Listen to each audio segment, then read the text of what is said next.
আসসালামু আলাইকুম, welcome to our channel food and innovation. আজকে আমরা তৈরি করব কাউনের চালের ক্ষীর। সবাই আমরা পোলাও চালের ক্ষীর খেয়ে থাকি। আজকে আমরা নতুন একটা রেসিপি আপনাদের সাথে শেয়ার করব। এখানে আমরা নিয়ে নিয়েছি 1 কাপ পরিমাণ কাউনের চাল। কাউনের চালটা এরকম হবে হলুদ কালারে মিহিদানা। আপনারা এটা দোকানে পেয়ে যাবেন। এখন সুন্দর মতন আমরা ধুয়ে নিচ্ছি।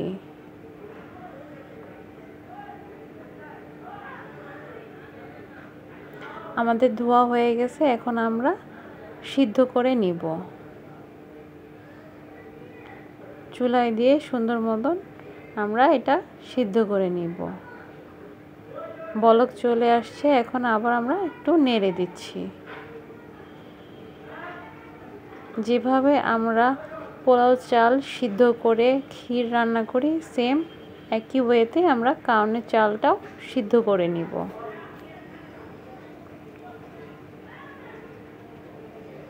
কাউনের চালটা সিদ্ধ হয়ে গেছে, এখন দিয়ে দিচ্ছি গরম মশলা, এলাচি আর দারচিনি। এখন আমরা নিয়ে নিচ্ছি 1 লিটার পরিমাণ তরল দুধ। দুধটাকে আমরা প্রথমে জাল দিয়ে নিয়েছি। দুধটা দিয়ে এখন সুন্দর মতো নেড়ে নিব।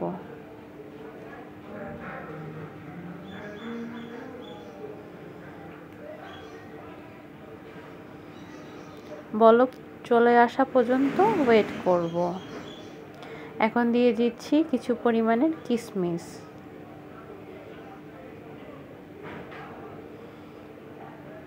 বলক চলে আসছে, এখন আমরা আবার নেড়ে দিচ্ছি।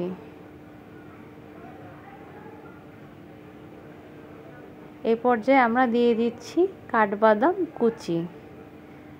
বাদামটা আপনারা কম বেশি করে দিতে পারেন। এখন দিয়ে দিচ্ছি আমরা 2 কাপ পরিমাণ চিনি।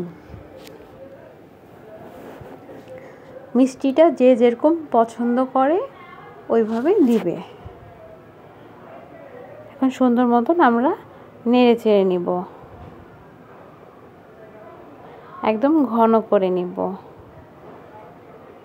থিকনেসটা এরকম আসবে।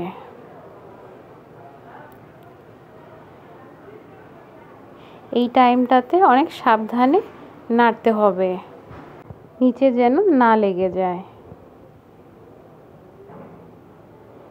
তৈরি হয়ে গেল আমাদের মজাদার কাউনের চালের ক্ষীর। আপনারা বাসায় অবশ্যই ট্রাই করবেন, আমাদেরকে জানাবেন, আমাদেরকে লাইক করবেন, আমাদেরকে সাবস্ক্রাইব করবেন। Thank you.